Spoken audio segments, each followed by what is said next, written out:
Okay, now in this video we're going to discuss my second waterfall, which is the waterfall of important details, or Waterfall 2.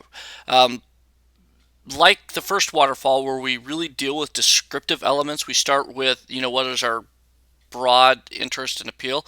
And let's go to that slide. So the first waterfall is what is our first feeling or impression, what is the brief story, and then a detailed description about a picture. The second waterfall, or Waterfall 2, deals really more with what are the ideas or themes behind something. And so we begin with an idea, then we go to a definition of that idea, and finally supporting details. And we can look at this really as an idea is the topic or idea. In class, this mod, I have talked about the idea being something as simple as motorcycles. It could be hematoma. It could be, the quality of movies. It could be the music videos that we watch or TED Talks. It's just an idea. And then we move from the idea to how do we define that? And once again, if we look at motorcycles, we can define a motorcycle as a two-wheeled vehicle powered by a large motor and controlled with handlebars.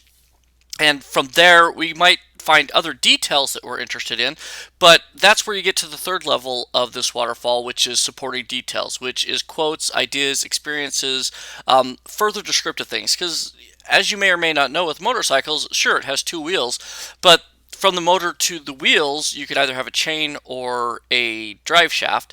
The motor could be two-cylinder, four-cylinder. You can get a lot of cylinders onto a motorcycle, and the handlebars aren't just for directing, but that's acceleration, clutch, your horn, turn signals. Everything is right there, right within your thumb and finger's reach. And so when we get down to supporting details when it comes to a motorcycle, it expands even further. But what makes the idea, definition, and supporting details important is that this isn't just about an academic essay or a news article.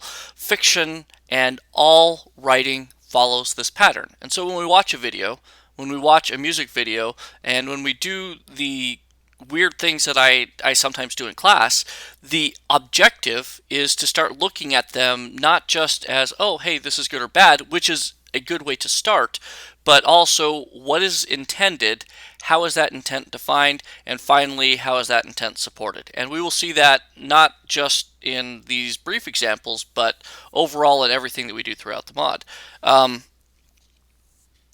But when we also look at the waterfall, we're talking about the thesis. And in this particular case, a thesis literally is an introduction or the presentation of an idea. I am now going to tell you about my ideas on what a motorcycle is. And, introducing that idea is as simple as stating, hey, I'm going to write about or tell you about what motorcycles are.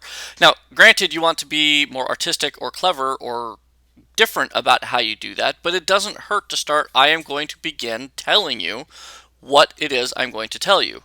And then we create the definition. Using motorcycle again, the definition of a motorcycle is handlebars, motor, and two wheels. Everything else around that just supports what the definition is, and that's where you get to the last part here, at least three examples that support your thesis or idea. And when I say three, for me and for most of the other teachers that you'll deal with, you do want to stick with groups of three. And at this point, we're not talking about how to expand those three into their own idea and definition and supporting details. We're just saying come up with at least three things that help support your definition, and make sure your definition uses those three things every time. And if you do that, then what ends up happening is you find that your writing starts to follow very specific patterns. And while you can mess with those patterns, what I want you to get into the habit of is realizing that we're starting with an idea, we're moving on to a definition, that we're doing supporting, and that could be looked at in many different ways. But as you read and as you write, you're going to read and write towards these patterns.